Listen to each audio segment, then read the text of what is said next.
Thank you all for joining us again for another installment of our Arctic Leadership Lecture Series. I'm going to introduce Mr. Dan Graham, and then I will turn to introduce Mr. TJ Presley, and then we'll turn to Dan for some remarks, and then TJ, and then as always, we'll open up to Q&A. So Mr. Dan Graham, thank you again for being with us in person this evening. His career has spanned 3 decades in progressive leadership roles, primarily working for regional Alaska Native corporations. He's currently the CEO of Bering Straits Native Corporation, a premier ANC with over 2,500 employees and projected annual revenues of $850 million. The Bering Strait region covers most of Alaska's Seward Peninsula and the coastal lands of eastern Norton Sound.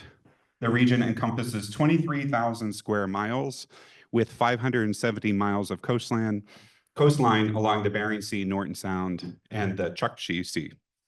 A registered civil engineer, Mr. Graham has led BSNC to impressive growth in both the commercial and federal contracting industries, with operations in all 50 states and worldwide.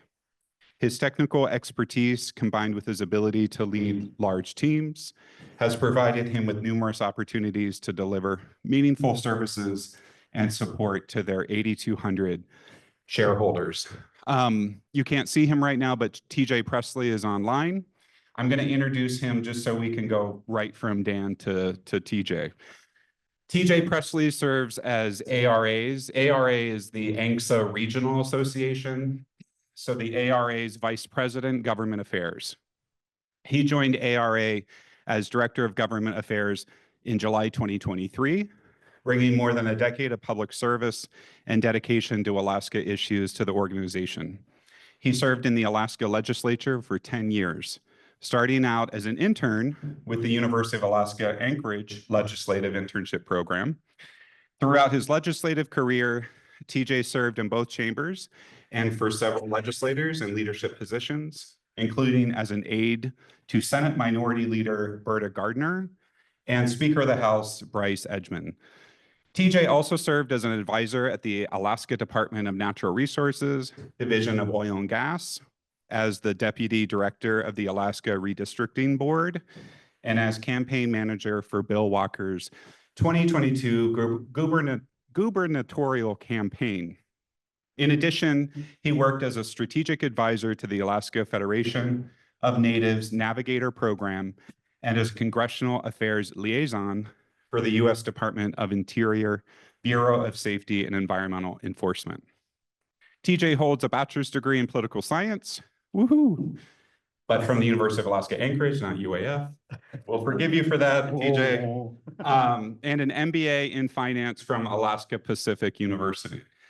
Based in Washington, D.C., TJ is responsible for leading ARA's policy efforts and engaging with and educating federal policymakers about issues that affect the 12 Alaska Native regional corporations. And I will add that TJ has volunteered to serve on one of our Arctic and Northern Studies MA student committees. So we're appreciative for that too. Okay, without further ado, I'm going to pass it over to Dan. Dan, thank you so much. And then we'll hear from TJ and we'll open it up to Q&A. So thanks. Thank you, Brandon. Everybody hear me okay? All right. Well, I'm super excited to be here. When I first heard about this new curriculum and I reviewed the Arctic Leadership Initiative stated goals, I was absolutely amazed how well they aligned with the mission statement from Bering Straits Native Corporation.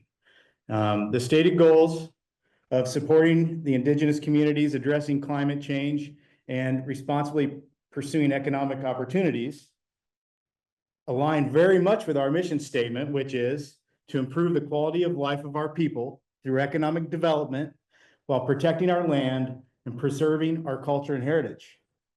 Pretty much the same thing.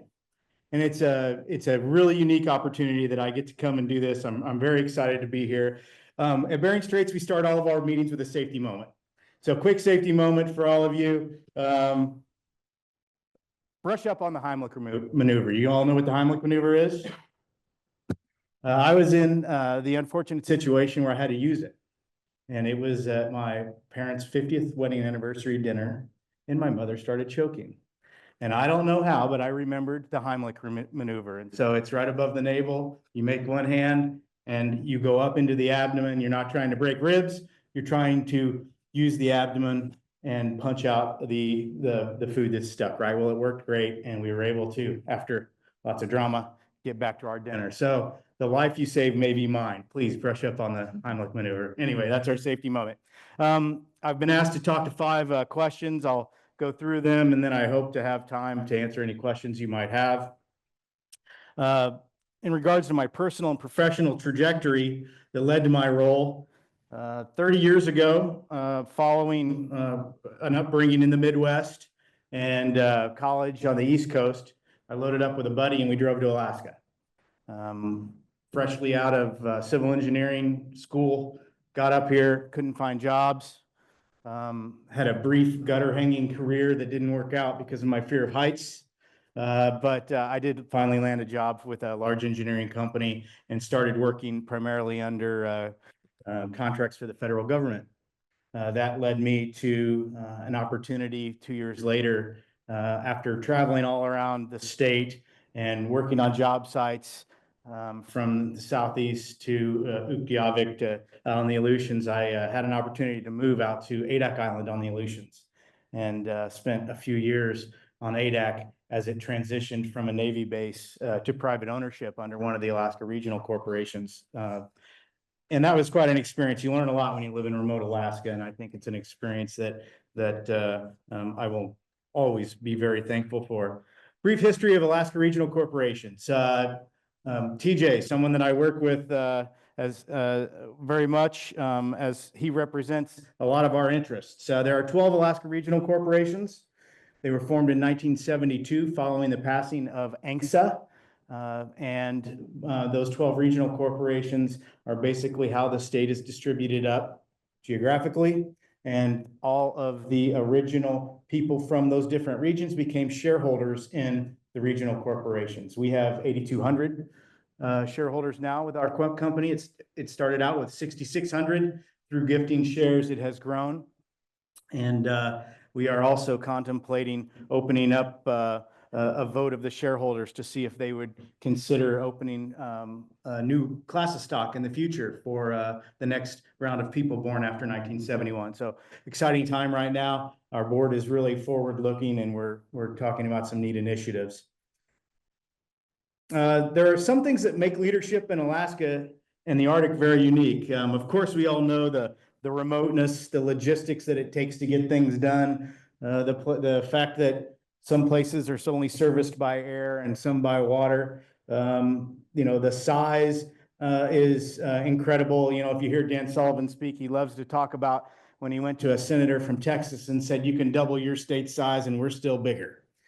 But I think that one of the really unique things is the various land ownership. Yes, there's a lot owned by the federal government, but there's also a lot owned by the regional corporations. And a lot of that land is divided between surface and subsurface. So a lot of the village corporations might own surface estate, whereas the regional corporation would own subsurface. So we have to work together. And a lot of our projects cross in different regions. And organizations like ARA that TJ's with really work to align all of our interests, both for political purposes and also for project work. So it's a very unique situation. The thing about Alaska as well is there's a saying from boxing that you punch above your weight. Alaska is very much punches above their weight nationally. We can make a real difference up here. Partly because Alaska's population is so much smaller than a lot of states, but also because we are right in the crosshairs of so many unique issues from both the federal side, but also, with environmental issues and protection and native culture issues, subsistence issues. It really puts us right in a place where we can make a big difference in people's lives. And I think it's an exciting thing to be a part of. We have incredible access to our elected officials. TJ will, I'm sure, go into that because that's what he does. But we rely on them quite often to represent us down in DC, and they do a great job. There was a question about leadership style. So my leadership style, I always consider myself like a basketball coach. I like a good team that functions better when all of their parts and pieces are working together, and it's bigger than the sum of their parts, so to speak, but very, very forward looking. It's impossible to succeed if you don't know what success is. So as a leader, you have the responsibility of making sure that everyone on your team knows what success is. You have to empower the people around you. And then you have to resist undermining that authority. Everybody hates it when someone goes from above, makes a decision that they have, that blank look on their face, right? You have to resist that. Have an open door policy, but be sure to involve those that you've empowered, and with clear direction and clear communication. I like to have big long-term goals, but those have to be divided up into multiple small-term goals. I love successes, lots of them. I have a book that I keep all my things in. Every time I have a to-do, there's a little box. You guys have much more technological ways of doing this than I do. But I will put things in my book that I know I get to check off just because I want to check it off. Make those baby steps of success. They will lead you to the larger picture and the larger goal. And that's something that they should all be celebrated. Everyone should know that should we get to this milestone, we're going to celebrate it. And that's I think what is a true leader, is one that clearly defines the goals and then celebrates the goals when they get achieved. And the other big part of that is, I call it we, not I. There is nothing more powerful than we. And when you start talking in I, you're making the biggest mistake you can ever make as a leader. You are counting on others to be part of that team. It is not a directive. So always try to use we, not I. Even when I type emails, I like to talk in the we, because it's the entire team that's going to take responsibility of what we have going, not just what I decide. Challenges that I'm dealing with right now. There's challenges up in the region of, so the Bering Straits region is in Northwest Alaska, where Nome is our headquarters. We're on Norton Sound, and then the Seward Peninsula. There's a lot of challenges coming out of that region right now. I'm going to walk you through a couple slides here and pictures to look at shortly, but the Seward Peninsula sits very strategically across a very short body of water to Russia.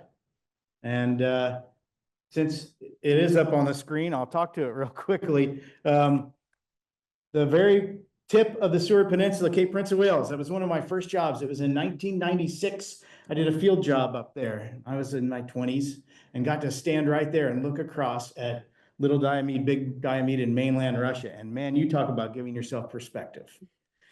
Since that time, the Northwest Passage has opened up, and now we have cruise ships going up there, and we have so much more marine traffic going through because the distance to get to Asia and other places has been shortened incredibly by the opening of that passage. So there's an incredible focus on the region right now on activity, not only on development, but we've got mining opportunities. I'll walk you through some of those, but also from the defense side.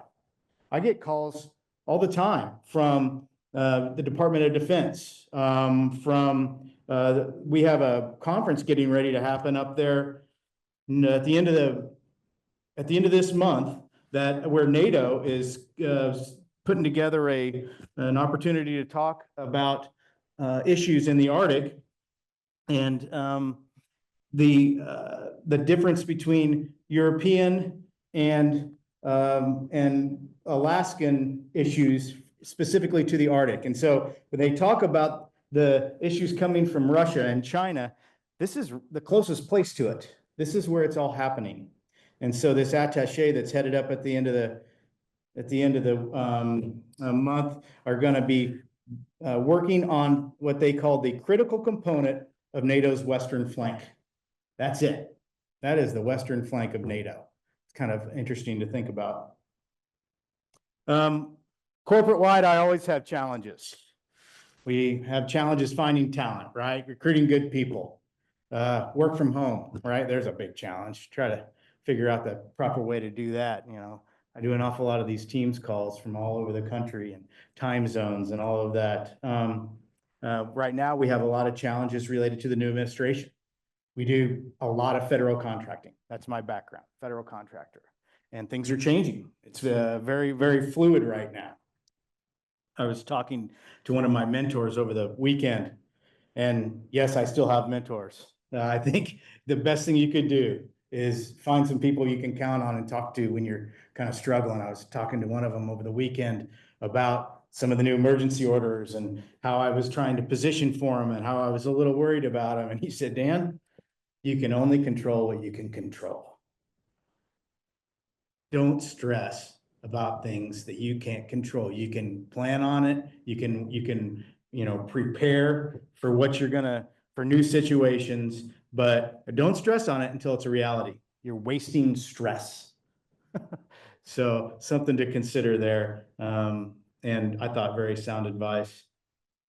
Advice for future leaders in Alaska and the Arctic. I could go on for a long time about this. I think given Alaska's unique business climate, it's imperative to work on expanding your network. There are so many opportunities to expand your network in Alaska that you don't get in other places. You can belong to a Rotary Club and talk to all of the leaders in the state.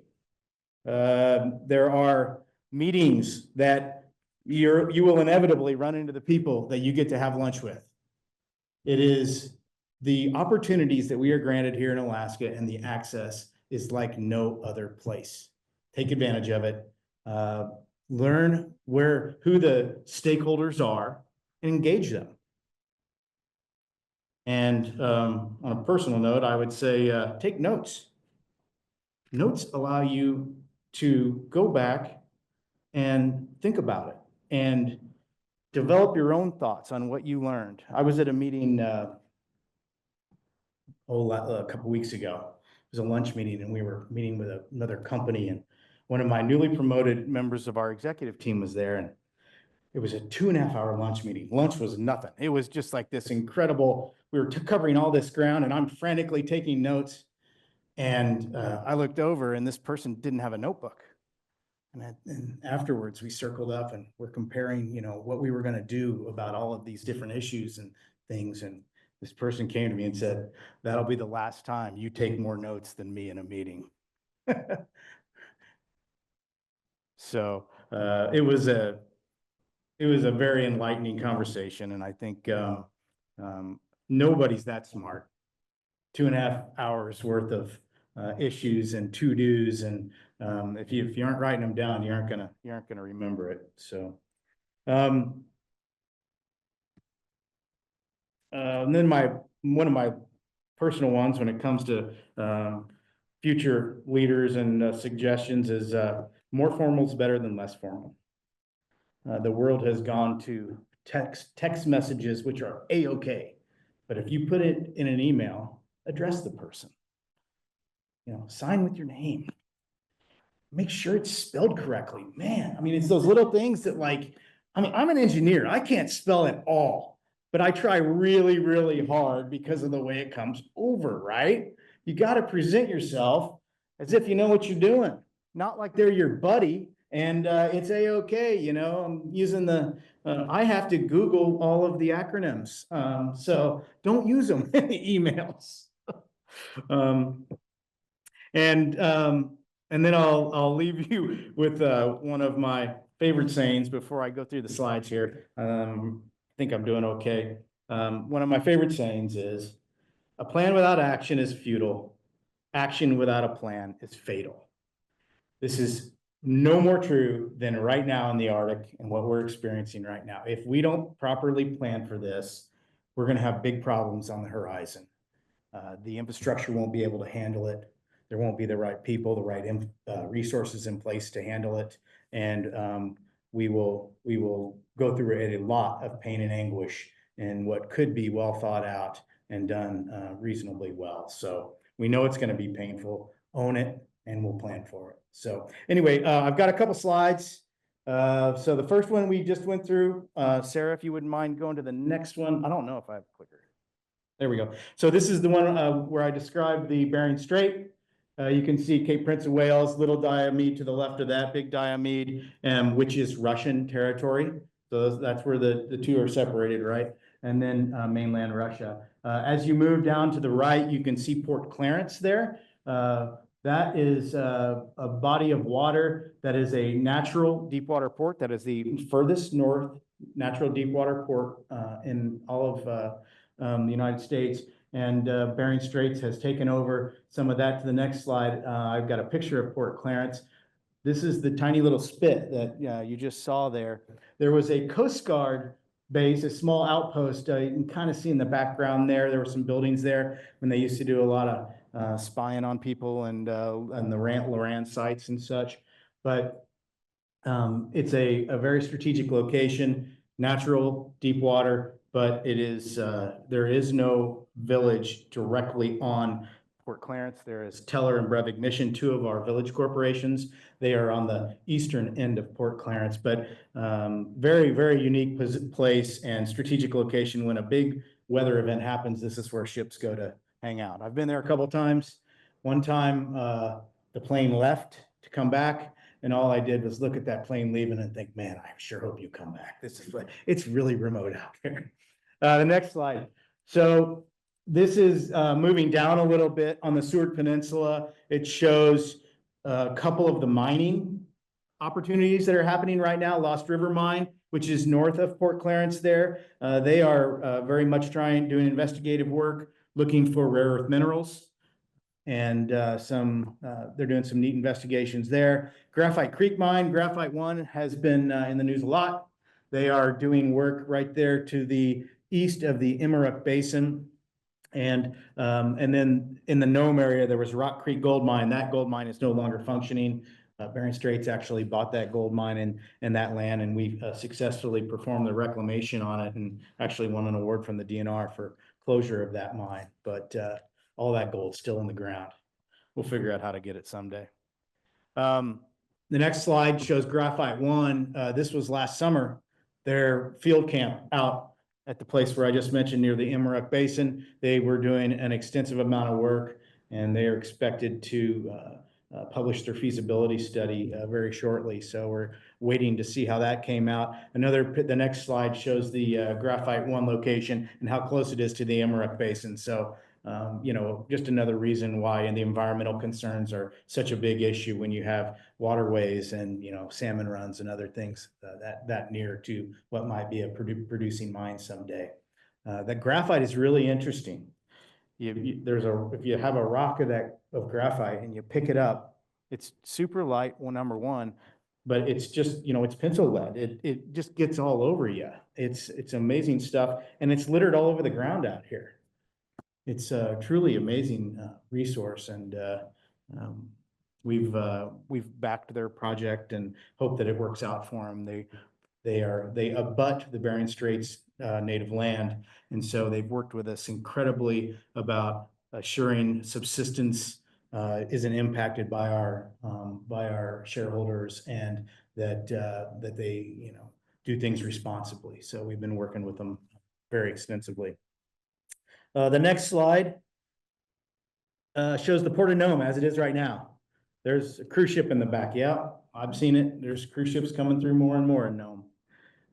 The port that you see there is here in Alaska. You'll hear a lot of information about potential expansion of this port as being with the need for deeper draft vessels and all the increased traffic through the Bering Strait.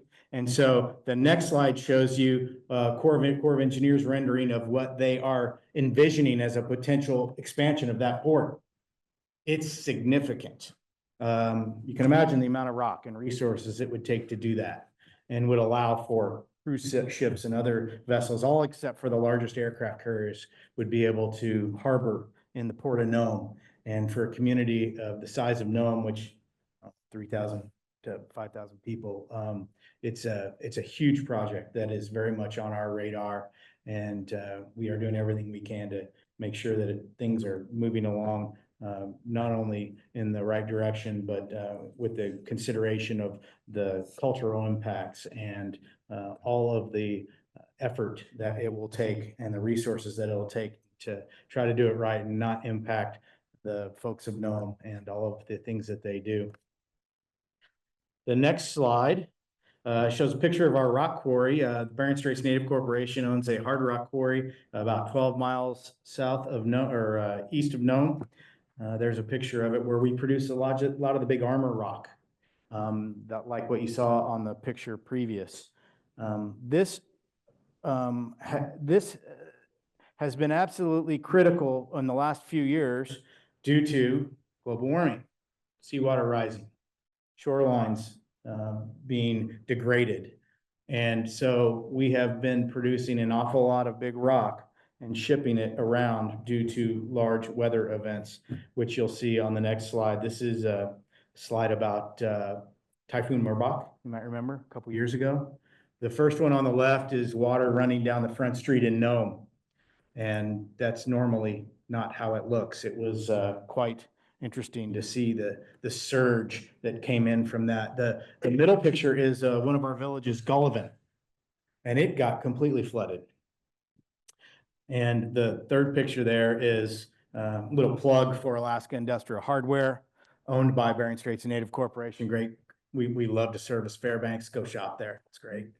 This is the AIH folks getting relief to send out to Gullivan after that event. We try very much to take care of our communities when there's any type of event, the latest of which was the plane that went down outside of Nome. And we were on the phone as quick as possible to try to see what relief we could provide and how we could help with things. But very, very much necessary at times of trouble. And that is a prime example of just something that's completely unexpected. And then on to discussing a little more about coastal erosion. As I finish up here, the next slide is zeroing in on Shishmaref. This is one of our northernmost villages within the Bering Straits region. And Shishmaref, the next slide, is in the crosshairs of serious coastal erosion that look to basically overtake the community. The U.S. Corps of Engineers produced this graphic that you'll see where it shows the expected shoreline erosion as the years go on. And by 2053, half of the community is going to be falling into the ocean. So we have to start planning now. We have done what we can in the interim, but it's going to take more than just a bunch of rock to fix that problem. And so they're talking about relocation possibilities and what else they might be able to do. Last November, because of the warming that we're seeing up there, the next slide will show, we sent a barge, the Department of Transportation sent a barge full of our rock and equipment to Shishmaref. But the unique thing about this was in November. It's the latest anyone can ever remember a barge being able to be loaded out of the Port of Nome with open water and head up to Shishmaref.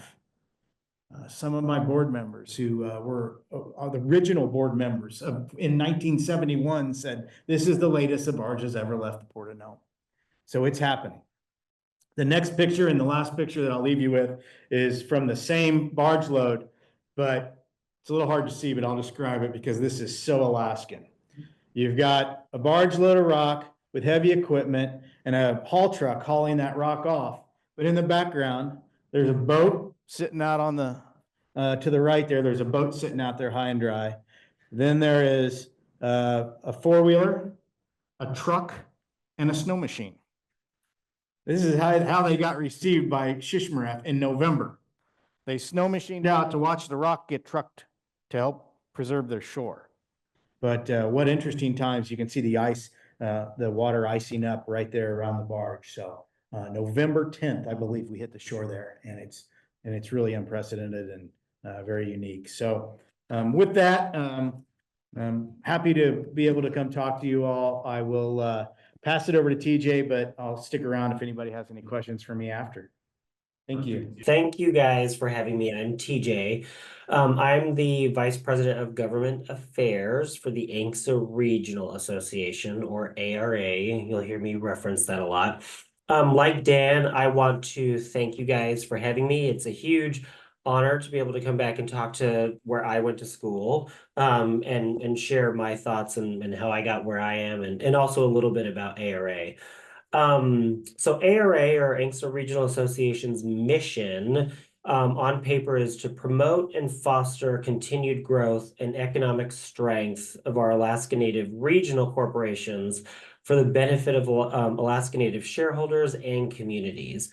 So ARA, as Dan mentioned, and it's good to see you, Dan. He's a former board member of ours, so we miss him in our boardroom.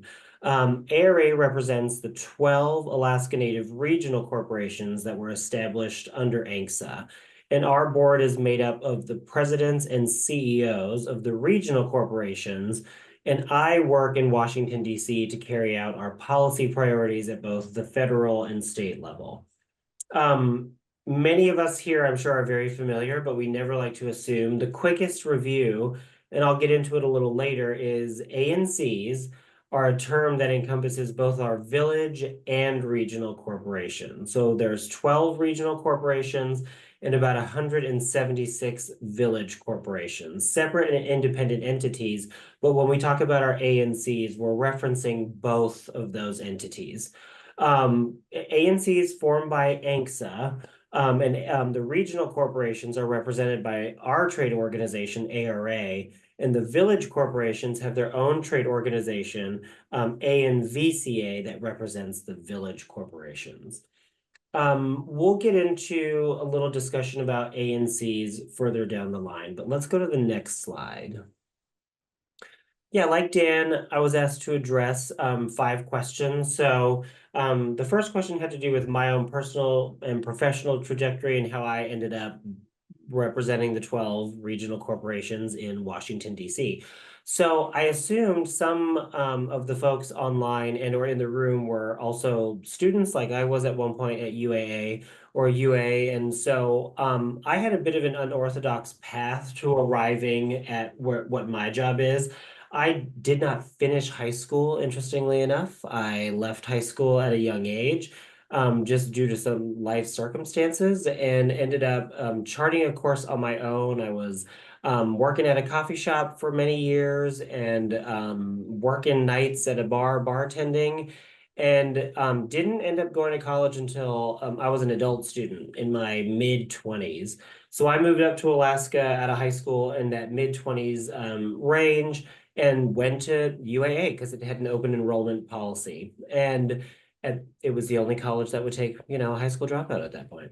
So I was lucky enough and privileged, and I'm going to stress the access thing too that Dan touched on in Alaska, is I was lucky, privileged, whatever you want to call it, enough to stumble upon the legislative internship program. That changed my life, and it was the door that opened everything. So the legislative internship program, now called the Ted Stevens Internship Program, is this incredible opportunity to serve in Juneau and work as staff to legislators. No other state has the level of access that we have to our legislators and elected officials. And getting to go to Juneau and spend the whole session down there was the beginning of my public policy career. This is back in 2010. So I made it, Alaska represents this massive career shift for me, but also a life shift into going to college and getting a white collar job, as I called it at the time, and eventually traveled through several different jobs to arrive at being the Vice President of Government Affairs. The message that if there are students online who are also at the beginning of their career that I want to leave with you is, you can arrive in as cool of a job as I have, which I'm the luckiest Alaskan in the world that I get to talk about Alaska in DC, is an unorthodox path and unorthodox origin stories. Often the older you get can represent really special qualities about you that can aid you in differentiating yourself in what is a very competitive job market. And as we know, the Arctic as a field is a competitive job market right now. So next slide. So the next question that we had is, what makes a leadership in Alaska and Arctic unique or special? So I'm going to give a riff on a version of what I do. So I talk to members of Congress, I talk to members of the federal administration, and I essentially tell Alaska's story on a regular and daily basis. So I've gone through 2 years of retelling the story over and over again. And each time I learn something new as I meet new folks in Alaska and retell our story. To understand Alaska, and this is part of the MA thesis committee that Dr. Boylan and I are on, is another piece into that understanding of Alaska. To understand our state and why we are so different, because you hear this all the time. In DC and everywhere else, Alaska is different. So let me leave you with little isms about why and how Alaska is different that I use when I speak to Congress and the federal executive branch.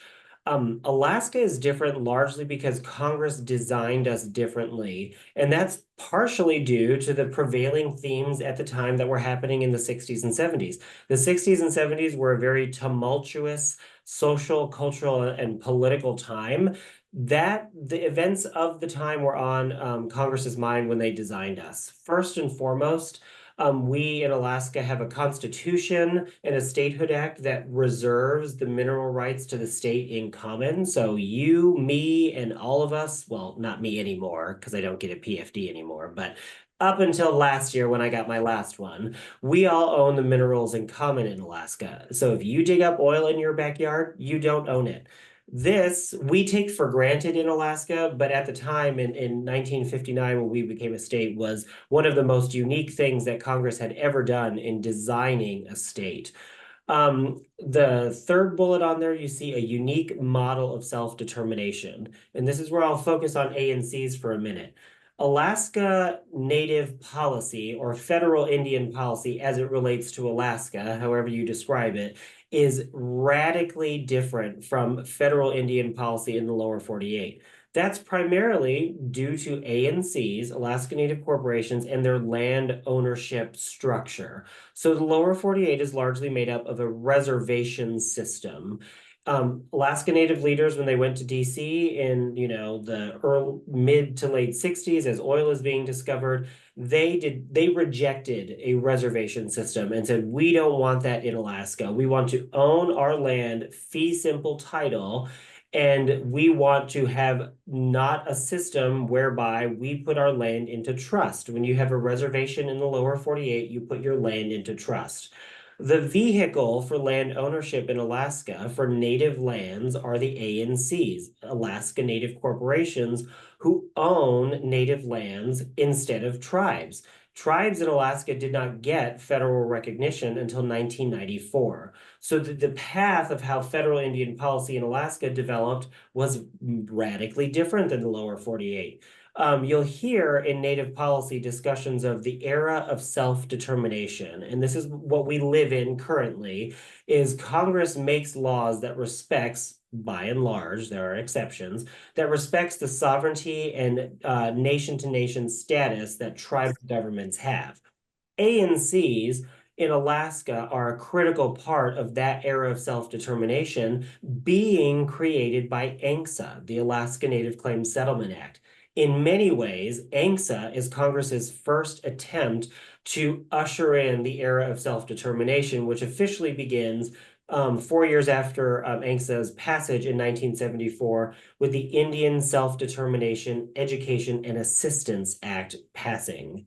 So ANCSA itself, along with Alaska, has always been a bit of an experimenting place for the federal government. Look at how much federal land we have in our parks. Look at what we're allowed to do in our parks, right? You know, in the lower 48, you talk to a park ranger and you tell them that in Alaska, ANILCA gives us the power and the right to go chop down firewood, with exceptions in our national forests. Oh my goodness, the National Park Rangers and DOI folks, when you tell them that, they are horrified and they can't believe it. So in every way, when you hear that Alaska is different in the way that our state was designed through the Statehood Act, through ANCSA, and ANILCA, we stand out amongst all 50 states. So it's something to be proud of, but it's also important to understand why Alaska is so different, and that's largely because Congress intended for us to be different. And we are just as different in federal Indian policy as we are compared to the lower 48 in land management, natural resource development, you name it. Access to and from federal lands is also unlike any other state. Dan touched on the need for access to Alaska Native Corporation lands on behalf of shareholders and communities. We have a unique geopolitical position. Obviously, that puts us right at the center of a lot of defense things, which ANCs are highly participatory in. And of course, Alaska is a highly challenging and difficult, harsh place to live. I wanted to take a moment to talk about Alaska being different because everybody knows the saying is that Alaska is what makes the United States an Arctic nation. But one of the items on the website for the Arctic Leadership Symposium or series that the discussion is about essentially grow your own. We all know in Alaska, growing your own is really difficult across all industries and all professions. And it's really exciting to see that this program's focus is on growing in-state participation in Arctic issues. Because I can tell you, more than 15 years now of working in public policy in and out of Alaska at this point, we do not have a robust structure in state to be able to absorb, engage with, and synthesize Arctic policy. The state of Alaska is not as big of a player in Arctic policy than, say, for example, DC is. Or as Dan mentioned, for example, international organizations like NATO are. So it's this huge critical importance for us to grow our own in Alaska because we're the ones who live there. So we're the ones who have the best understanding of the place that we live. I do think that there's this thing that you have to have in your head that I do when I approach Arctic issues out here in DC is that national think tanks, groups, leadership in DC is looking to us as Alaskans to be able to understand this issue. So there's this huge opportunity that we have to fill that I would encourage folks to think about in growing an in-state perspective. I threw a couple of ideas into Arctic bucketizing is what I called it, because essentially at this point, the Arctic is such a large, sprawling issue that really you have to break it up in a sort of way, and you have to understand how do you absorb this giant policy issue? And to me, you bucketize it, you break it up. So largely at this point, natural resource development is a critical part of Arctic policy development. International treaty making is a part of that policy development, as are the other bullet points that I've listed. Let's go to the next slide.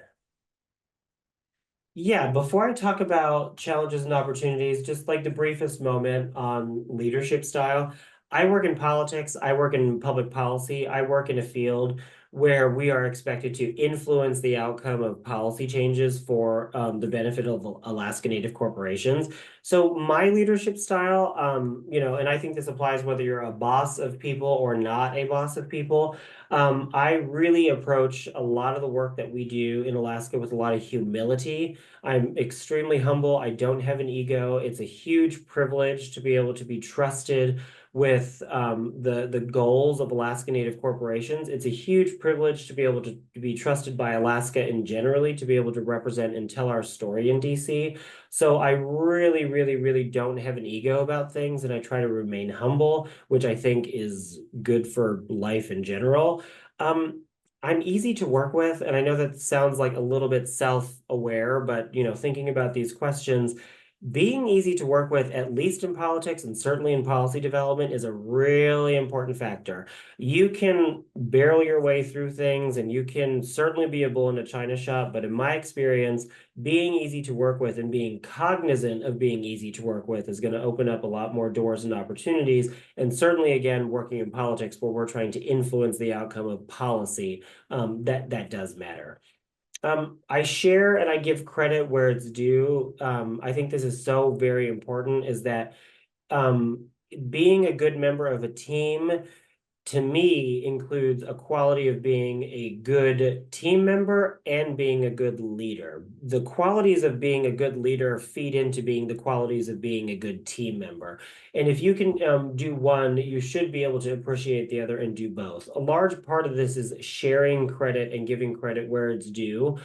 We do really big stuff in DC. We, you know, go to meetings with not necessarily the president, but at the White House, and we do cool stuff that affects the lives of lots and lots and lots of people in Alaska. And no one person is ever responsible for that. So policymaking is at least a team effort that needs to be recognized.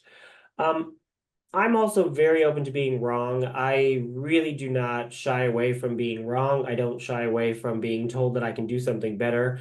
And I find that a philosophy of inclusiveness amongst those people that I work with and disagreement, certainly respectful and constructive, is a very powerful tool to make strong teams.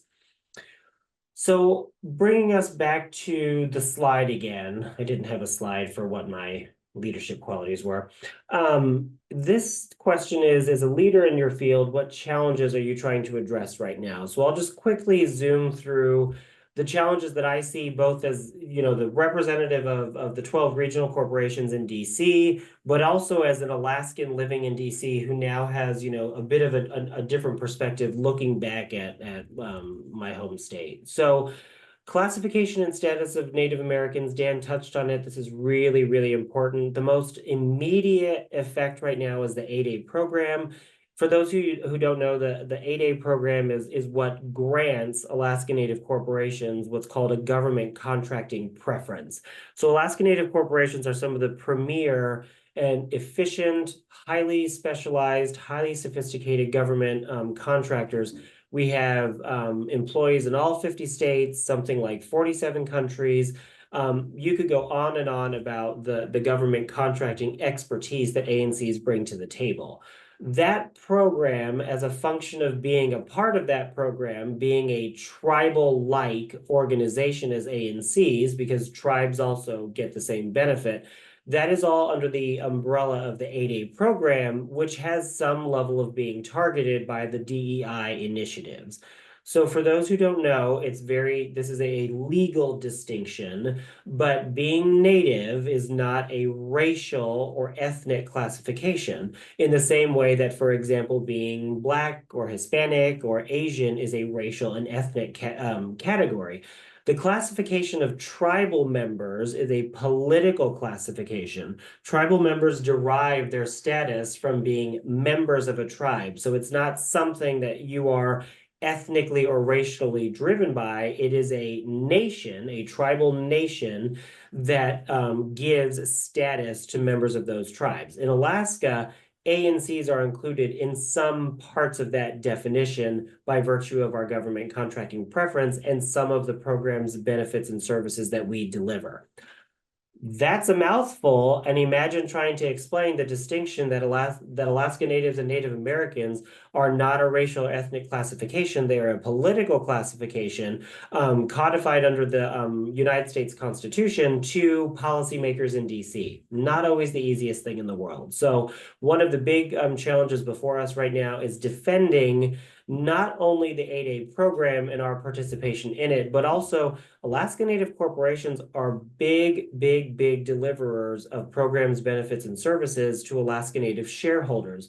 You'll remember notably the CARES Act, which was one of the recovery acts for COVID, delivered several $1 billion to Alaska Native corporations for disbursement to Alaska Native shareholders. A fight that had to go up all the way to the Supreme Court, largely because lower 48 Natives were unhappy with ANCs, corporations, you know, the name corporation is a little bit triggering sometimes, receiving a tribal set-aside. So a lot of the work that we do in DC is working to further and foster Alaska Native entities and organizations' relationship with lower 48 Native American entities, because sometimes they don't really understand our model. And there's a little bit of tension there that needs to be addressed at different times. Land and natural resources remains of the most critical importance to Alaska Native corporations as a whole, as all 12. There's still 6 million acres unfully conveyed to Alaska Native corporations. So, you know, in 1971, ANCSA passes, signed by Richard Nixon, Alaska Native corporations are established, and now more than 53 years later, we're still waiting for more than 6 million acres of the total 44 million acres to be conveyed. So land and natural resources continue to be top of mind for Alaska Native corporations, and it's partly why we're engaged with public policy so much. In Alaska, the federal government owns 227 million acres. The state government owns 103 million acres. Alaska Native corporations are the third largest collective landowner in the state, owning 44 million acres. So we look like governments in some way in the land mass that ANCs manage. Doyon, the regional corporation for interior Alaska, manages and owns 12.5 million acres of land, the largest private landowner in North America, and managing a land entitlement the size of the country of France. So land and natural resources, not only getting our entitlement, but also the management of these lands as a quasi-governmental function is a huge part of the ANC portfolio. Understanding Alaska's unique model, I touched on this. This is Alaska's unique model is kind of the moniker that my boss and I use to open up the conversation with anybody in the lower 48 about Alaska, because you could take it in a variety of different directions.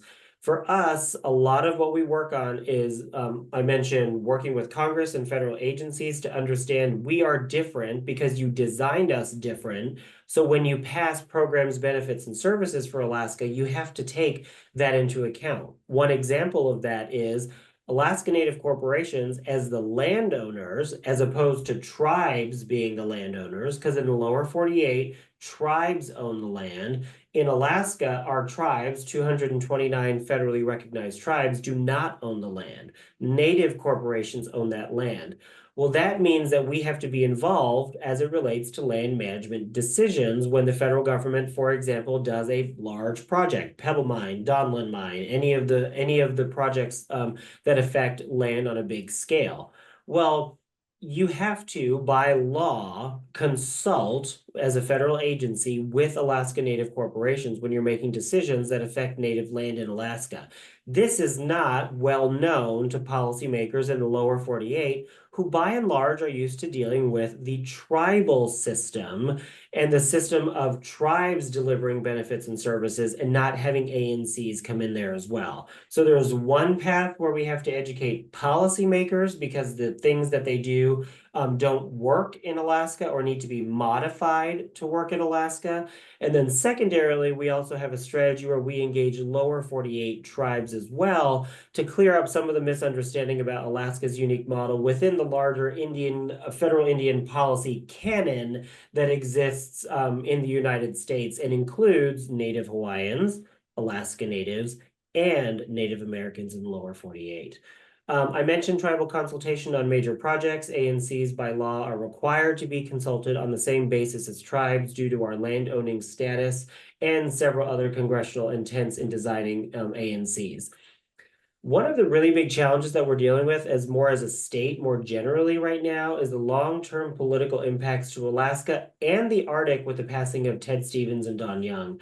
It really can't be overstated that Alaska being such a young state, we really still have, well, not anymore. With Vic Fisher passing, I think he was the last constitutional delegate, but it is singularly unique in Alaska that we have access to essentially the generation of folks who designed our state in the first instance. So ANCSA passing in 1971, several of those leaders are still around who crafted ANCSA. Willie Hensley, Emil Noddy, Georgiana Lincoln. So we have the ability to reach back into the past and say, what were you thinking when you did this? Well, at the federal level, you can't overstate, which is to say you can't say enough the impact that Ted Stevens and Don Young had in their looming political personalities. Partially it's that Congress doesn't work like that anymore. Congress has become a much more partisan institution that doesn't reward seniority. It rewards different qualities these days. But Ted Stevens and Don Young had a personal connection to many of the things that happened at Alaska's origin story as a state in 1959 and forward, that the current delegation doesn't. They're the next generation after. So there is a sort of connection that each year we get further and further away from ANCSA, ANILCA, the Statehood Act, the further and further we get away from the founding ideas that we started with, which is both exciting but also a little bit scary when you talk about how much power we used to have in Congress. Building coalitions outside of Alaska, this is the discussion about lower 48 tribes. The business line portfolio that Dan references and that I talked about, the government preference program through the 8A program, we are, I think at this point, ANC is just the regionals, not including village corporations. We've got more than 50,000 employees in all 50 states in 47 countries. So at this point, we have a case to make that Alaska Native corporations are not only one of the only major corporations that headquarter themselves in Alaska and bring global profits home, because again, the oil companies are not headquartered in Alaska. Lowe's, Home Depot, there are no major corporations headquartered in Alaska in the same way that our ANCs are, but we do support millions and millions of dollars in payroll and economic impact in all 50 states. So we're working to develop that out to show the benefit of ANCs to the entire country, not just back home in Alaska. And let's go to, is there a last slide? No, because I think this, no. This last question, it was what advice? So I'm just going to quickly, I ticked off a couple of bullet points in terms of advice that I would give to others who are interested in becoming leaders in Alaska or in the Arctic. So of course, I'm biased because I work in government affairs, but I would envision the Arctic through a lens of policy, because the Arctic is still in many ways a policy experiment. To me, policy is going to drive most of the next 10 to 15 years of Arctic development, because policy lays the groundwork for everything that comes after. Most of the stuff that Dan talked about, village relocation, erosion control, ice not forming in the same way that it used to, the Graphite 1 project, the port clearance, deep water port, all of these things are in the public interest. They are largely driven by the US federal government, because policy usually comes first before everything else comes later. So look at the Arctic through a lens of policy. And the reason I say that is because ANCs themselves are creatures of public policy. We were created by Congress to act as instruments of service delivery to Alaska Native people. So it's not a shock that, once again, looping back to the original point, Alaska being different, we're different because Congress intended us to be different. But largely the affecting of what happens in Alaska happens through public policy. Navigating a brand new policy field can be awfully difficult, and it's hard to know where to start and how to bite off a piece. One of my favorite sayings that somebody said recently is, how do you eat an elephant? One bite at a time. So the most practical and pragmatic advice that I would give is pick a field. I don't think going into the Arctic is necessarily going to be productive, because you might find yourself a little lost. I would say look at the vectors that allow you to apply yourself to the Arctic and what is happening there. Trade is increasing in the Arctic. Trade is a very viable career path. Economic development is happening in the Arctic. Resource development, tourism, climate change. Just find a vector to make yourself relevant to the Arctic field, and then you can use that experience, understanding, and knowledge to apply it to the Arctic. That's what I did. I did oil and gas. I did legislative work in Alaska. I did all sorts of things before I landed where I was.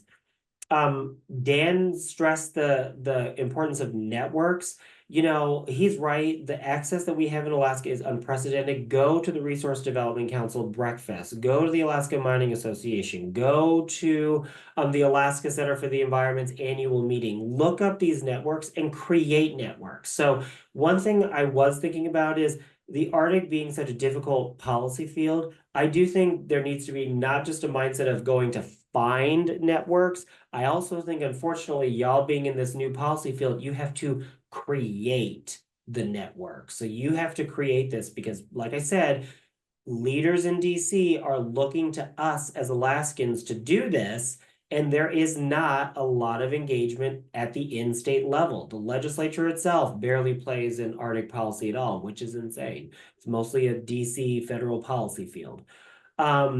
You likely do need to broaden your scope. That's what I was going to say too. You probably need, if you're going to work in this field, you need to broaden your scope outside of Alaska, at least for now, for the next 5 to 10 years as this field develops and the university matriculates a program.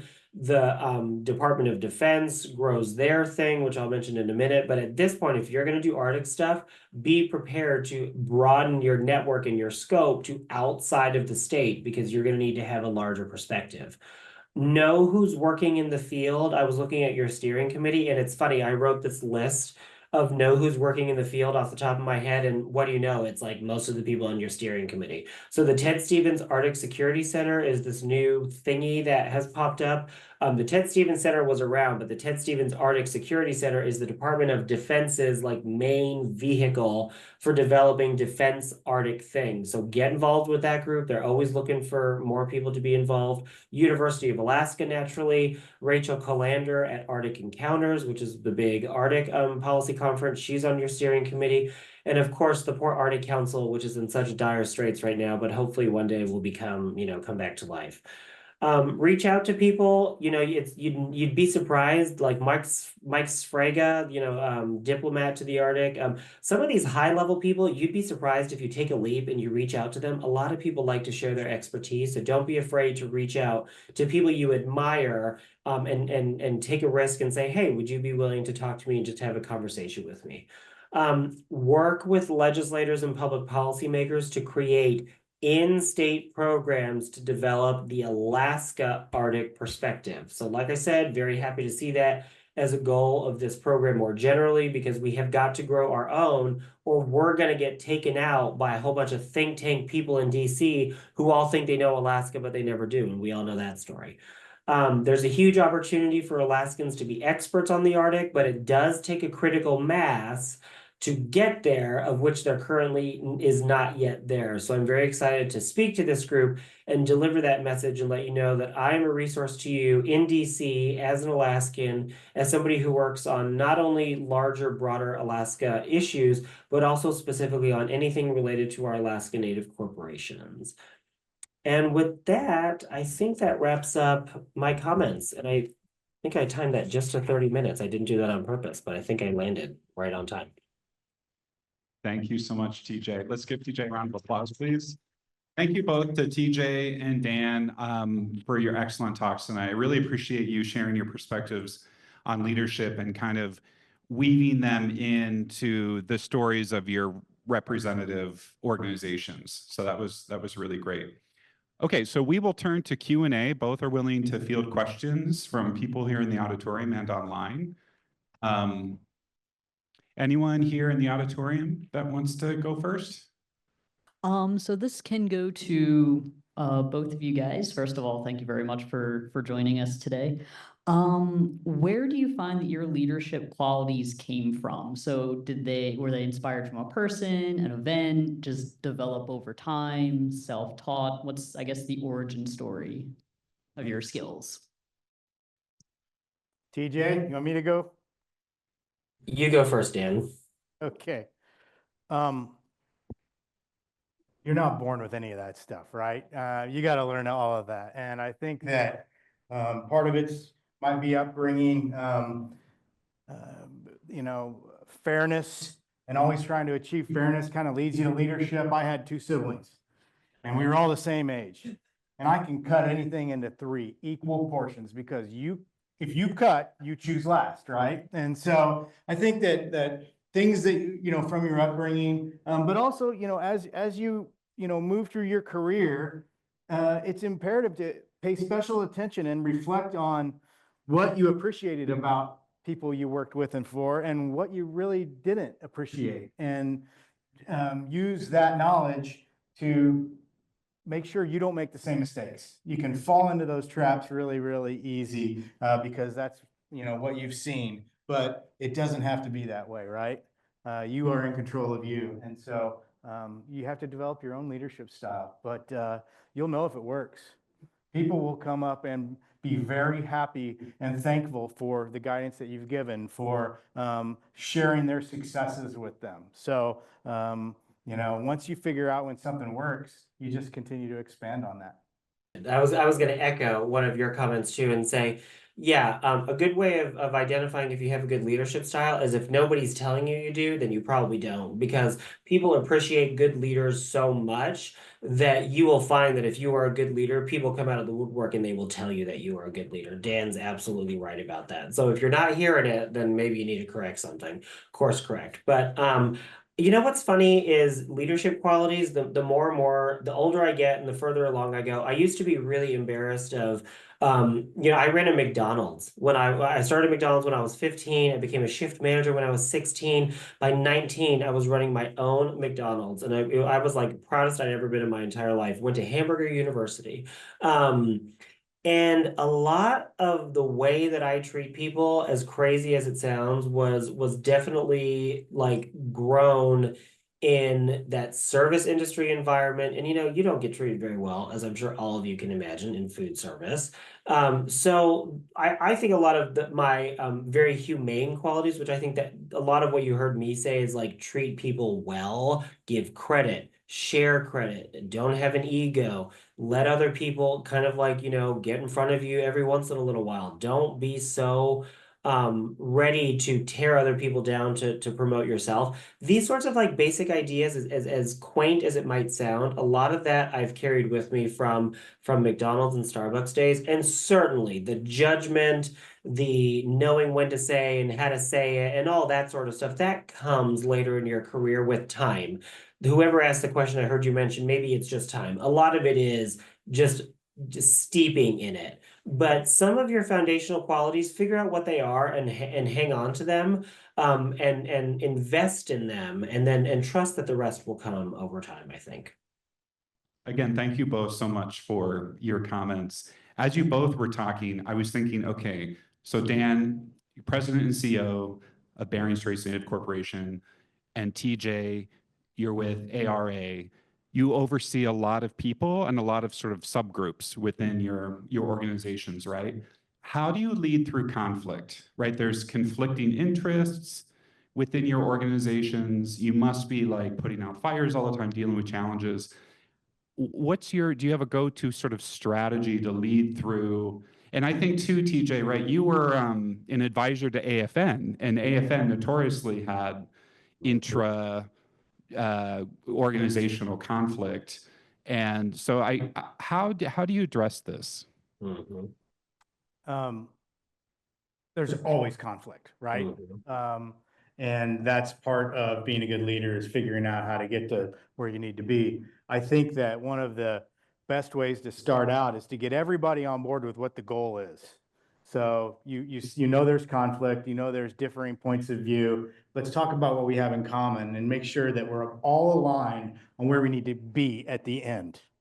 Once that's there, then that vision is established. And as you work through individual different conflicting thoughts and such, as long as everybody has the eye on the prize, now it doesn't matter what direction you take to get there, because the outcome is already known. Everybody knows where you have to end up.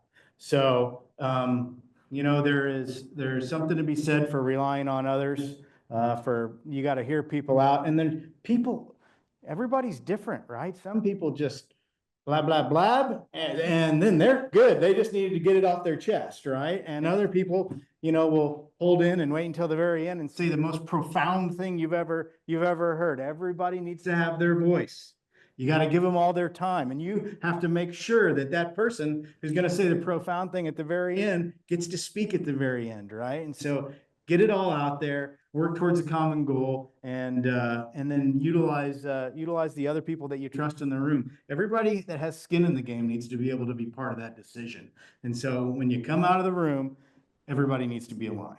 Yeah, I agree with everything that Dan said, and I was going to zero into on essentially like establishing goals at the beginning. And I think that as it relates to ARA specifically, because yeah, I mean, everybody says native politics is as tough as, politics of working in, like campaigns and that sort of thing. It can be just as difficult to navigate. But one of the big things that I find is there is a foundation, at least at ARA, there is a foundational belief amongst all 12 presidents and CEOs who serve on our board and within the corporations themselves that we are stronger together. And we have a foundational belief, and we know it too, right? The only way that ANCSA passed, ANCSA was a right time, right place experiment. My goodness, it would never happen today. Which is to say, Prudhoe Bay was discovered.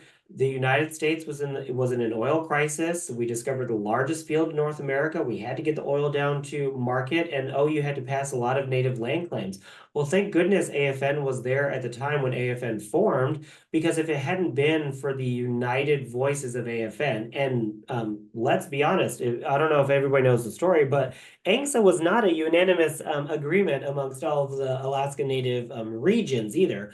ASRC loves to tell the story because it's so interesting that their whole region voted against ANCSA. They did not agree that ANCSA was enough. They demanded their full land entitlement. So there is, at least I find, when there's a foundational belief, it's easy to head into things and run them down. And so that's my second point. Number one, a foundational belief that what you're doing is trying to keep us all together. Everybody is there for that reason, and that's their motive. And then, there's a relentlessness to my personality, I think, that I will just run stuff down. And it's like, look, and this is for public policy. So we can run down every possible iteration of every strategy you could come up with and every version of language of a bill. And at the end of the day, if it's my recommendation that it works, then I'll make it. And if it's not, it's not. And when you work with a very great group of professionals like the ANCs tend to employ, you've got people who are very accustomed to conflict and don't run away from it, but also find a way to bottle it up and take the good parts of conflict and allow that to help, be the rocket fuel to us achieving something while not allowing it to derail us. And I think that's back to the leadership question too, is that's a quality I think you develop over time, and through being in many conflicting situations. And certainly 10 years in the Alaska legislature was a lesson in that. Thank you. We have some questions from online. Larry would like to know, how would you characterize your visionary skills? Do you rely on your ability to forecast and project what is coming and preparing for that event? Or are you better knowing what the appropriate response is at the time? The appropriate responses at the time the situation arises. This question is for both of you. Well, I'll start again. I love looking forward. I hate looking backwards. Everything I do is excitement about the future. And so if you think about where you want to be when these things come up, you've already kind of milled it around in your head a little bit. So it's not that you develop all of the answers when you're thinking about it, but what you figure out is what resources you have to help you make that decision when the time comes. What levers you can pull is something that we say a lot in business. Should this happen, what levers can we pull that might change that trajectory? And so we're always thinking about that, but you don't know the individual circumstances yet. So you can't make every detailed plan ahead of time, but you're aware of what you might have the ability to utilize to help get you through those times. So I'm very much a forward-looking person. Of course, you get thrown loops every once in a while and you get a question that you have to kind of dance around, but there's nothing wrong with being wrong. You got to learn to pivot, and that's part of being in business. You do the best you can, and if it doesn't work out, you just announce that wasn't a great move. We're going to go the other way. So that's what we do. TJ.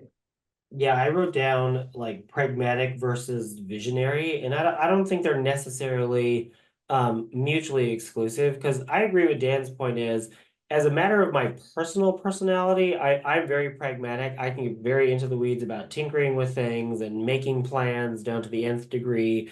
But the nature of politics and public policy is that you have to, what I in the building in the Capitol, I used to call it is gaming things out, right? Is that you have to be able to lay out scenarios for people that say, if this happens, then this happens, then this happens. And much like finance, this is why I got a finance degree after getting a policy degree, was because you can see giving policy advice in the same way that you see risking out an investment, which is to say there's a certain risk factor and a weight that you apply to each of the possible outcomes, realizing that, like Dan said, is none of them are ever going to be perfectly correct. And that's the nature of being able to course correct and to pivot. But I will say, just as a matter of personality preference, I am very pragmatic.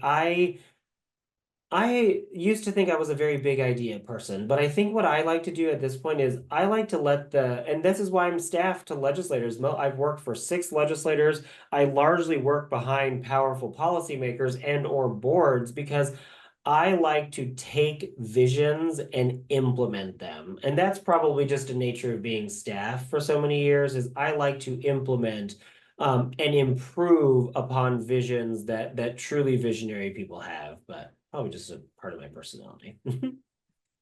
Thank you. We have another question from online. This is from Katie. Thank you both for sharing with us. 2 questions for Mr. Graham. What is the current status of the Nome port? How is Nome preparing infrastructure for influxes of people, such as tourists and DoD developments with Graphite One? Great question. Thank you very much. So the current status of the Nome Port project, some of you may know the Corps of Engineers put out an RFP. They received that it's a request for proposal. The proposals came in. They did not have the funding available to make the award, and so they canceled that solicitation a few months ago. Since then, it was redone by the Corps to change the phasing with hopes that they would be able to fund a first phase with a new award, and it has now been put back out for a request for proposal by the Corps. So I don't remember exactly when the proposals are due, but it is being resolicited currently.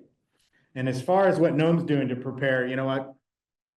I've had a ton of meetings about this. The mayor of Nome and his team, the city up there, are really trying to get ahead of how they're going to deal with even the influx of workers, you know, should this massive project go on, and the impacts to the infrastructure in Nome. And so everyone's doing what they can to try to position Nome to handle it. Now, is it going to be smooth and easy? No. It's going to bring in an incredible number of people, lots of equipment and big work. But if there are many preparations going on to select locations for housing opportunities. There's a bunch of housing projects going on up there in Nome. They're looking at upgrading utilities to be able to handle it. We own a hotel in Nome, and so we're of course trying to position the hotel and our rental car fleet and all of that, which we've expanded, knowing that there's going to be more need. So I think everybody is really kicking in all they can, and we've been talking about it for some time. So that has allowed us to really kind of work together with the city, with all of with the federal entities, and so hopes are that it will get awarded and move forward here in the coming years. I was just wondering, where does Nome get its power? Like, what is going to power the port? I mean, it can't run off of, diesel like the construction equipment can.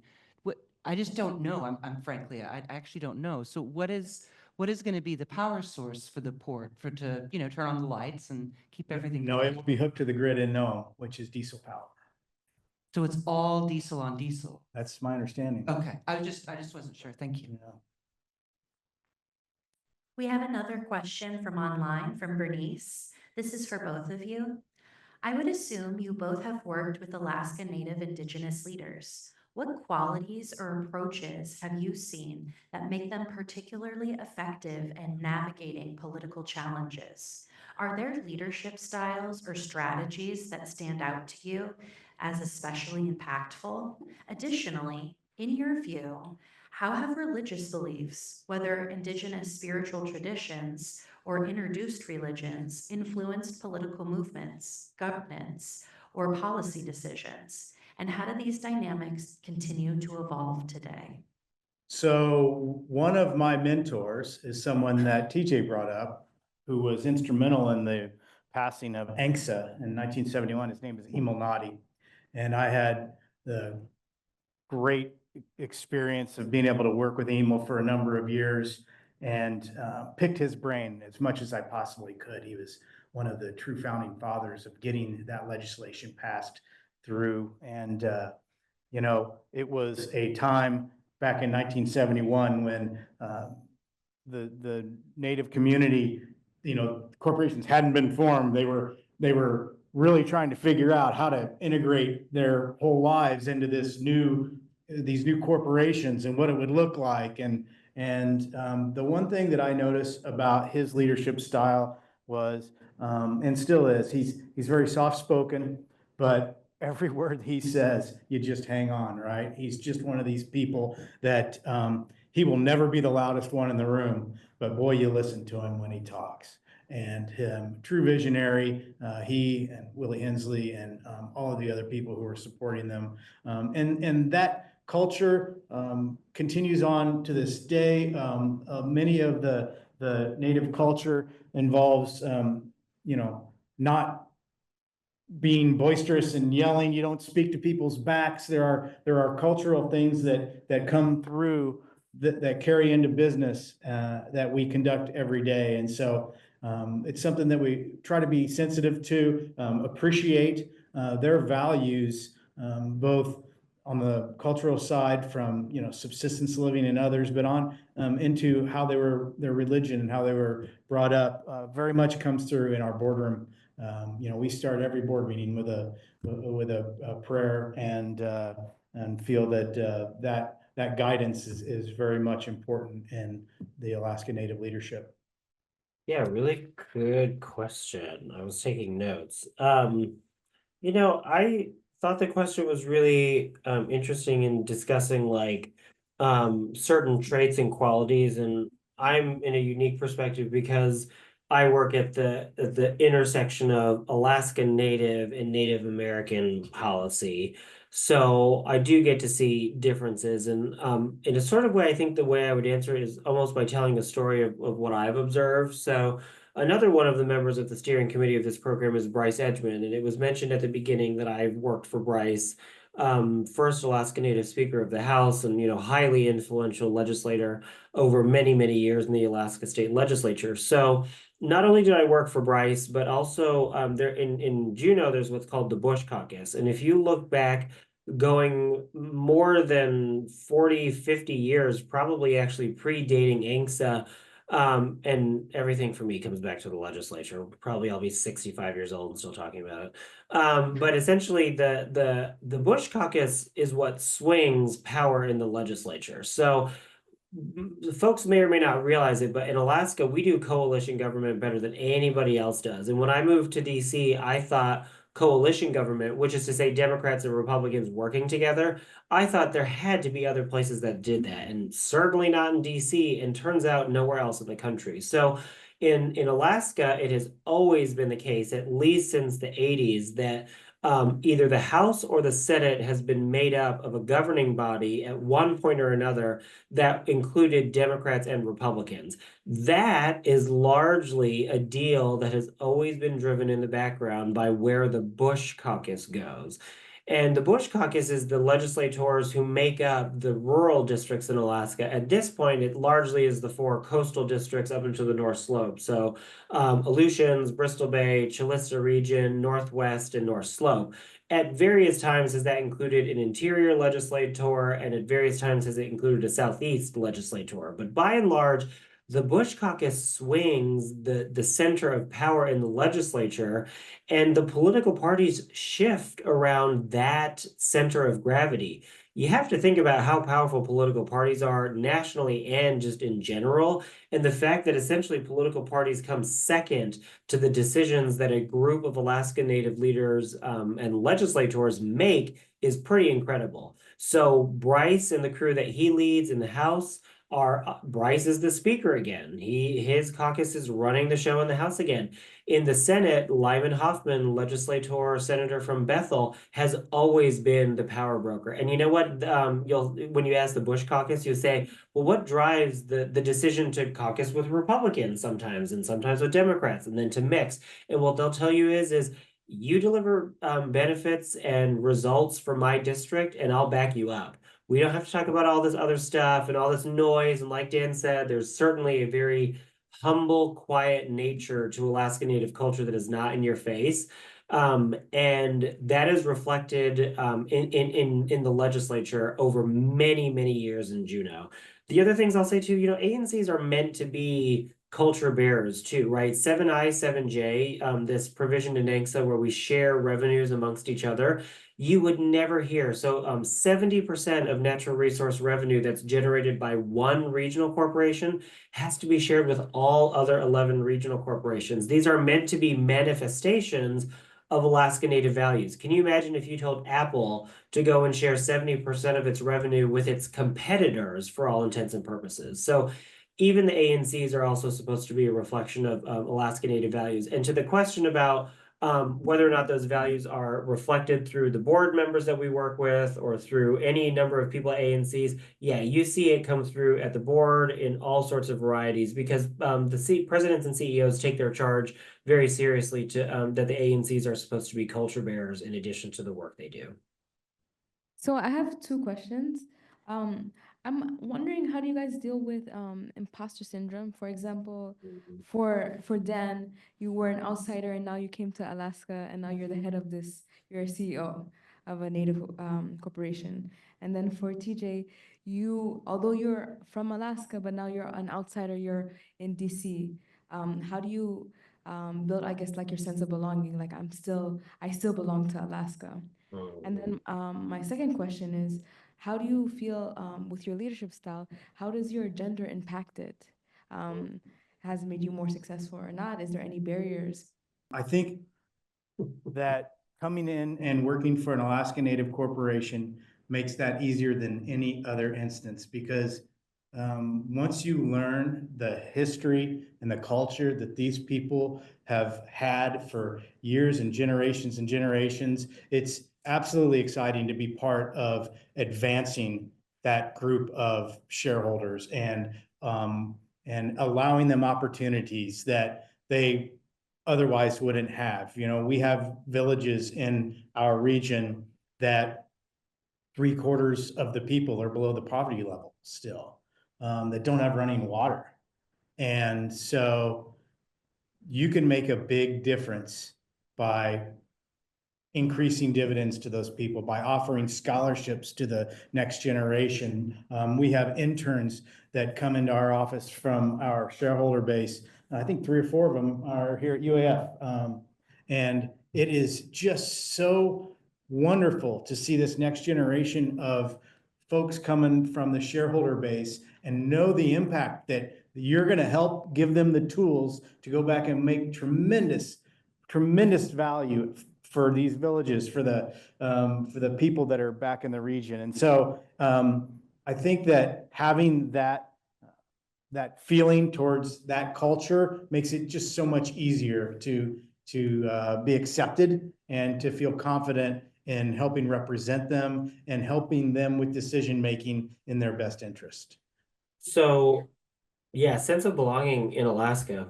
Difficult question. Because on one hand, nobody except Alaska Native people are really from Alaska. But I mean, Alaska on the flip side is an extremely transient place. For the rest of us who, move up there with our families or come and go, the military, all sorts of things. So Alaska's population mix has always been interesting. And who knows when you reach your Alaskanness. But one version I will say that echoes what Dan said too about working at an ANC is back to the previous question about like a certain cultural and political values and savviness. Again, seeing the differences in lower 48 native politics versus Alaska native politics, Alaska native people and Alaskans in general, and I actually posit this is because we live in a harsh state. People in Alaska do not begrudge help, right? People in Alaska all at some point have to help each other. If you're going to be an ally and you're going to be strong and you're going to live our values and you're going to, live up here with us in this crazy climate, there eventually you put the time in and you will be accepted. And allyship is a really delicate term, especially in the lower 48, because in the lower 48, tribes do not ally themselves as quickly and or as easily as Alaska Native people do as a cultural value. Alaska Native people will partner with you if, like I said, if you live the values, are loyal, and show that you can do that. And then living in DC, I will say I invested a lot in Alaska, but Alaska invested a lot in me, and it can't be restated enough. And Dan made the point originally. We are so lucky to live in a young state. The amount of opportunities and new and exciting and different things that we have access to and ability to shape and form in Alaska is unlike anywhere else. That can exhaust you at some points too, because sometimes you're like, oh my God, has nobody ever done anything before? Like, because sometimes you're having to reinvent the wheel all the time in Alaska. But if you can enjoy that experience, what you invest into Alaska oftentimes comes back to you tenfold, professionally and personally, in my experience. So I think that's how I'm able to maintain my connection is I love the state because of what I did for it and what it did for me. And telling the story about Alaska and DC continues to be, luckiest job in the entire world. So yeah. I'll let Dan answer the gender as it impacts his perspective on leadership, and then I'll go. That's not something I ever really think about. I had a twin sister growing up, and having a twin sister, it was the two of us, right? And so it wasn't much of a something that I think about. I've been fortunate through my career. I've worked for almost the same amount of time for male leadership and female leadership, and it's all about the person, right? And it's all about having the same vision and thought process. And so it's not really a consideration that I've given much thought to be honest with you. Yeah, I would say, I would be silly not to acknowledge like male privilege in my life. And I think it's probably a result of if it's not obvious already, I'm an out gay man. I have a partner of almost 15 years.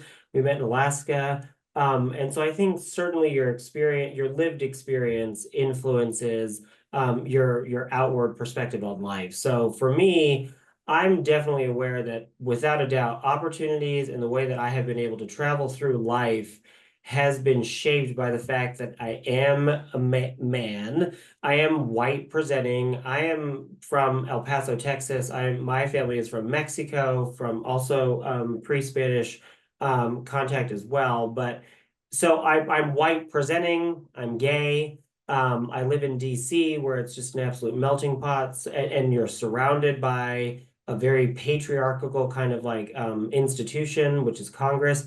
And I will say one of the coolest things about having our presidents and CEOs, and Dan knows this too, is a lot of our Alaska Native culture is a matriarchal society by and large. Not every region, different regions differ, it's not a monolith, but by and large, much of Alaska Native culture is matriarchal. So it's kind of a hoot when we come to DC, we don't think about it because again, we're from Alaska. It's everybody's, the same. We don't think about it. You come to Alaska and it'll be all, 6 female presidents and CEOs, and we'll all sit down in an office and I'll say, welcome, Senator. This is, all 12 or 6 or whatever presidents and CEOs of our Alaska Native regional corporations. And so many times they stop and they go, oh, but you're all women. And for us, we go, oh, right. It's weird. Got it. Okay, right. It's matriarchal society. It's not the same. So those dynamics are always an undercurrent. And I think it's important. I mean, I'm aware of it, and I live my life trying to be aware of that. So good question. That's a great point, TJ. And I'll pile onto that a little bit. My current boss, one of our board members and our president is a female. my previous boss, who was our president and CEO for 10 years before that, was a female. And so very much in the Alaska Native environment, he's absolutely spot on. It's very prevalent to have female leadership. Okay, yeah, we should bring the, Oh, yeah, we are, but is there someone else online, Sarah? Is there another question? We're over time, but I mean, I think we're due. We do have a couple online questions, but I had mentioned to that student that I might be able to follow up with Dan and TJ via email, or would you like to have them asked now? Well, do either of you mind? I mean, and TJ, I know we're keeping you up late. Let's go ahead. let's do one more, Yeah. and Okay. then we'll get back to others. Yeah. So this is from, I'm actually not sure how to pronounce their name, Ariane. So their question is, how do you see the current administration's recent aggressive actions to seek access to critical minerals outside of Alaska's impacting ANCS? How are you posed to respond as Alaska's congressional delegation has been largely silent in these last few weeks? And then after this question, there's one specifically for TJ. Mm. Oh, that one sounds like it was for TJ. Do you want me to jump in? Sure. Yeah, so what you will find is, as a matter of policy, ARA is we will never take a position on supporting individual projects and or the larger concept of resource development or not, because a lot of times this gets asked of Alaska Native corporations in DC, and they say, oh, well, we know some of your corporations like to develop resources. And in the lower 48, by and large, Native people don't like to develop resources. So how do you answer that question? And we get asked that all the time. And what we say as ARA is, it is not a question of whether or not you have a moral or not objection to resource development. If you believe that Alaska Native people are allowed to use their right of self-determination, which I had mentioned that before, we are in the era of empowering tribes and tribal organizations to carry out self-determination, then that means that you, not you allow, but that means that it is allowed that the natives who own land, who make the decision in consultation with their villages, tribes, and elders and leaders and all of those appropriate parties, that if they engage in resource development, that it is their right to do so because they own that land. And this really goes back to Emil and Willie Hensley's idea, is that in Alaska, we wanted to own the land because we wanted to do what we wanted with it. That was the mantra at the time. In the lower 48, there's a permission structure that emerges when you are a tribe and you put your land into trust. You have to ask the federal government for permission to do something with your land. So to understand the dynamics of ANCs engaging in resource development has a lot to do with going back to a concept of self-determination and empowering Native people to do what they see fit in their communities and their traditional homelands. As it relates to critical minerals, I do think, you know, Dan, I'm always pumping you guys on Graphite One. Graphite One has a direct investment from the federal government, Department of Defense. It's pretty rare that the Department of Defense drops $50 million in just, you know, straight up grant money to a project. That implies, even pre-Trump, that the critical mineral debate, the critical mineral thing predates Trump and predates and is separate from political parties. It is a well-established fact at this point that 100% of the critical minerals that, well, at least graphite, because, you know, I know about graphite now, 100% of the graphite we get comes from China. So the project that Dan and BSNC and others are working on there is the first domestic source of graphite in the entire country. So it is an exciting project from that perspective for the entire nation. I think there was a question about the delegation in there, but if I didn't answer it, feel free to correct me. And then Dan, if you have anything else to say on Graphite One, it is a deeply cool project, at least as it relates to the critical minerals debate. Yeah, just to follow on for that, you know, we were, when our board evaluated backing the Graphite One project, it was very much around, will it be creating opportunities in our region, work for our shareholders, They've committed to helping some of the local villages, both financially and through other means. So there was a lot of talk about the impacts to the region, to subsistence, and what's going to happen, should it move forward. So that was very much the focus from Bering Straits. Our final question for the evening. How important are soft skills or social skills in Juneau and in DC? It seems like some people focus on the work and policy, and others focus on building relationships and socializing. I know both are important, but I'm curious about the balance. Well, I don't think it should be no surprise that I will probably say that the soft skills are very important. And even just I can tell it through a story, illustrate it through a story, is we were asked to support a nominee for the Trump administration in the Department of Treasury. And this person had, critical impact in the last Trump administration, creating an Office of Native Affairs at Treasury. And so there was some top line stuff, but we didn't know, this is a pretty delicate thing. ANC supporting nominees, dipping your toe into national politics and that sort of thing. So you always step very, very carefully. Well, I've built a relationship over time with the lady who is the director of that office, just by virtue of us being at events. And in DC, we don't do this as much in Alaska, but everybody in DC is the business card thing. I thought that was a thing of the 90s. Oh my God, you have to have so many business cards in this town.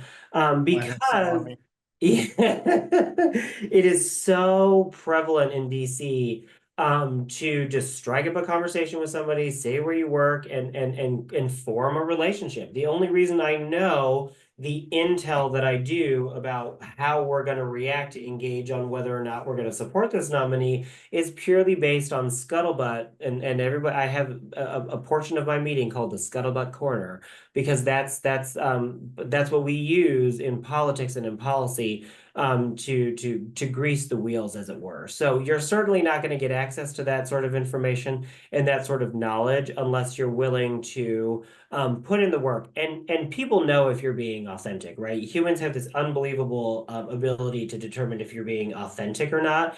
And certainly if you're just like feeling people up metaphorically for information, they know. They know if you're just doing it because you want something out of them. If you put genuine effort into relationships and into working with people, then it comes back in kind. But it does take time. It does take patience. It does take many receptions. It does take many dinners. It does take events and doing things outside of work hours. But that's part of the job. And like I said, I do think it pays dividends. Do you want to add anything or? About schmoozing? So I'm a big fisherman, and I can tell a lot of fishing stories, and my wife will say, yeah, you are definitely a fisherman, because every fish you tell a story about is bigger than the one you really caught. But I love to tell fishing stories, and I've had some harrowing stories out on the ocean, out in Adak with an inflatable boat that got popped. It was terrible. I've had all kinds of great fishing excursions, and so I absolutely love to go and talk about the abundance in Alaska, the uniqueness of our mountains. I've climbed a lot of mountains. I've fished a lot of waters, and I really like remote places. I'm actually headed to Greenland next week, and so I'm excited to check that place out. But I think that uniqueness really opens doors and perks people up, and boy, you tell a real good fishing story and people will listen to you. So. Okay, thank you both so much